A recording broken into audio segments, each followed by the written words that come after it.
राजधानी दिल्ली में एक तरफ सरकार तो बदल चुकी है और अब अगर बात की जाए तो दिल्ली में बीजेपी के सांसद हैं, बीजेपी के एमएलए हैं, बीजेपी के ही काउंसलर हैं।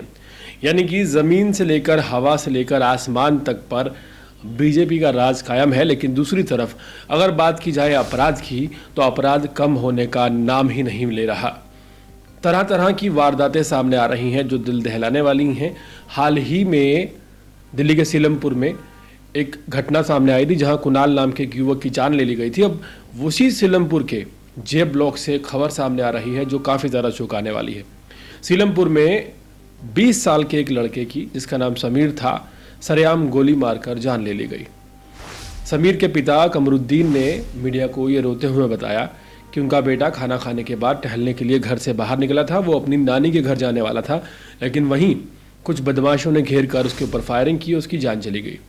पुलिस जब मौके पर पहुंची, पुलिस ने तत्काल स्थानीय अस्पताल में समीर को भर्ती कराया, जहां डॉक्टरों ने उसे चेक करने के बाद मृत घोषित कर दिया।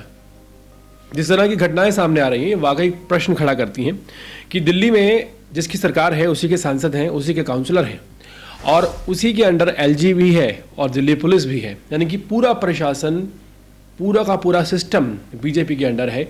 लेकिन सवाल ये है कि आखिर आए दिन कत्लेआम और गोलीमारी की खासकर घटनाएं राजधानी दिल्ली में क्यों हो रही हैं। यह सवाल हम इसलिए भी उठा रहे हैं कि जो नेबर स्टेट्स हैं, चाहे वो उत्तर प्रदेश हो, चाहे वो मध्य प्रदेश हो, चाहे फिर वो हरियाणा हो, वहाँ भी बीजेपी की सरकार है। ये सवाल इसलिए उठाना ज़रूरी है क्योंकि दिल्ली में बीजेपी की सरकार है, दिल्ली के पड़ोसी राज्यों में बीजेपी की सरकार है, पुलिस बीजेपी सरकार के अंडर है, सांसद, एमएलए और काउंसलर सभी बीजेपी के अंडर हैं। फिर आखिर क्या वजह है कि जो क्राइम है वो कंट्रोल होने की बजाय बढ़ता हुआ नजर आ रहा है? एक बड़ा प्रश्न बना हुआ है।